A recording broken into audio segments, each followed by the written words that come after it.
आज हम सुनेंगे दादी की पहली सैलरी, एक पारिवारिक कहानी। विनोद ड्राइंग रूम में बैठकर टीवी देख रहा था।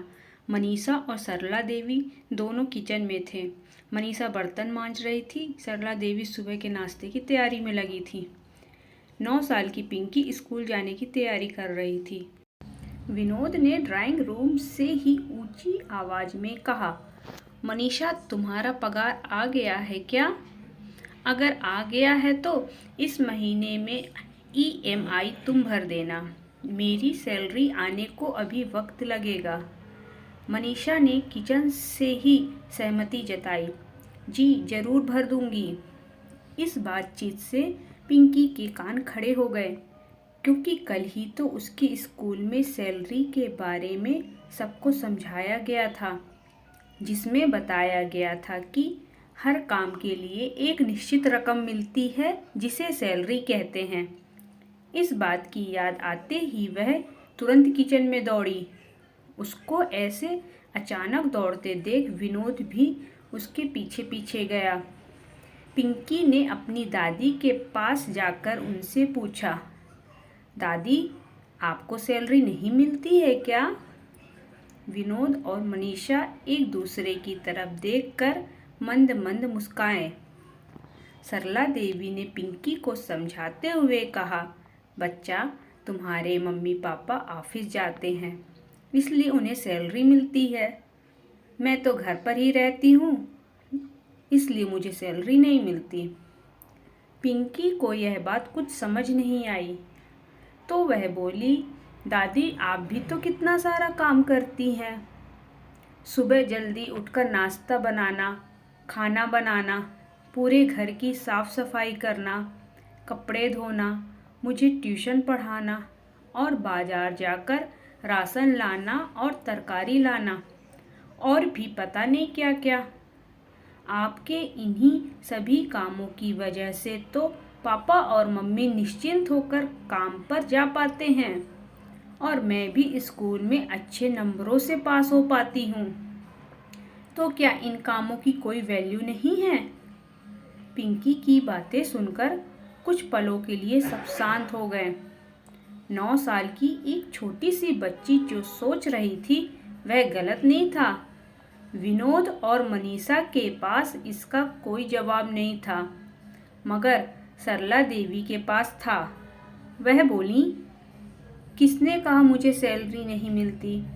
मुझे पैसों के रूप में, कागजों के रूप में सैलरी नहीं मिलती, लेकिन मुझे जिस रूप में सैलरी मिलती है उसकी कीमत कोई आंक ही नहीं सकता।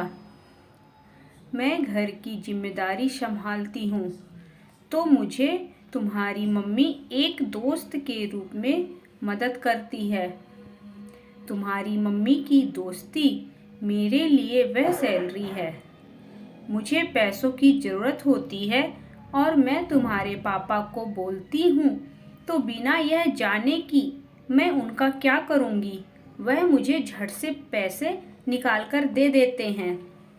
तुम्हारे पापा का यह विश्वास मेरी सैलरी है, और तुम जो मुझे इतना प्यार करती हो, मेरे बारे में इतना सोचती हो, वह तो मेरा बोनस है। अब बताओ, क्या मुझे किसी से कम सैलरी मिलती है?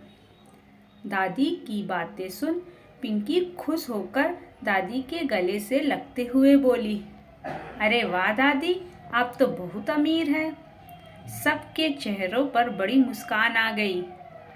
मनीषा सरला देवी के पास आई, उनका हाथ पकड़कर बोली, मम्मी जी, हमने कभी इस बारे में सोचा ही नहीं, लेकिन आपको कभी इस बारे में विचार नहीं आता कि आपको भी सैलरी मिलनी चाहिए? कभी कभार वह भी जब तुम लोगों को कुछ खरीद कर देना होता है, तब थोड़ा सा बुरा लगता है, सरला देवी ने हिचकिचाते हुए कहा। पिंकी बीच में ही बोल पड़ी, तभी तो मैं आपसे कह रही थी दादी, आप ट्यूशन शुरू कर दीजिए। विनोद और मनीषा सरला देवी की तरफ देखने लगे। यह क्या माजरा है मम्मी? विनोद ने पूछा। अरे कुछ नहीं, बेटा ये पिंकी तो बस बातें बनाती हैं। सरला देवी ने बात को टालने की कोशिश की। नहीं पापा, मैं आपको पूरी बात बताती हूँ। मेरी फ्रेंड रिंकू है ना, उसकी मम्मी एक बार मुझसे पूछ रही थी कि तुम हमेशा क्लास में अव्वल आती हो, हर विषय में अच्छे मार्क्स आते हैं, तुम कौन सी ट्यूशन क्लास से ट्यूशन लेती हो? मुझे भी बताओ ताकि रिंकू को भी वहीं भेज सकूं।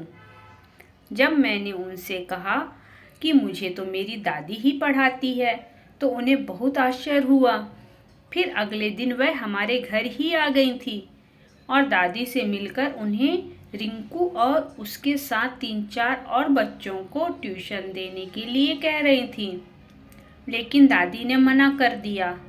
दादी हाँ भी कैसे करती, उनके पास दिन भर इतना सारा काम जो रहता है।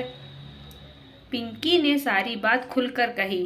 विनोद बोला, अरे माँ, आपको ट्यूशन पढ़ाना चाहिए। यह बात तो पक्की है कि आप पढ़ाती बहुत अच्छा हैं। देखिए, मुझे भी तो आपने ही पढ़ाया था, उसी की बदौलत मैं इतनी अच्छी नौकरी पर हूँ आज। और रही बात घर के कामों की, तो हम उसके लिए एक कामवाली रख देंगे। आप अपना वक्त ट्यूशन पढ़ाने के लिए दीजिए। सरला देवी ने थोड़ी आनाकानी की, लेकिन बेटा, बहू और पोती ने मिलकर उन्हें आखिरकार ट्यूशन चलाने के लिए मना ही लिया। 1 महीना बीत गया। सरला देवी ने उनके बहू, बेटे और पोती को एक अच्छे रेस्टोरेंट में अपने पैसों से खाना खिलाया। उस दिन सरला देवी की आंखों में रिश्तों की कमाई के साथ अपनी पहली कमाई की खुशी और संतोष चमक रहा था। दोस्तों, माना कि जीवन में पैसा ही सब कुछ नहीं होता, लेकिन थोड़ा सा पैसा जो अपनों के लिए खर्च किया जाए और उससे जो खुशी मिलती है, उसकी बात ही कुछ और होती है। हमेशा की तरह इस थोड़ी सी इमोशनल और थोड़ी मोटिवेशनल हिंदी कहानी को पढ़ने के लिए आपका धन्यवाद। ऐसी ही नई नई प्रेरक कहानियों के लिए चैनल को सब्सक्राइब करें और कहानी को लाइक करें। धन्यवाद।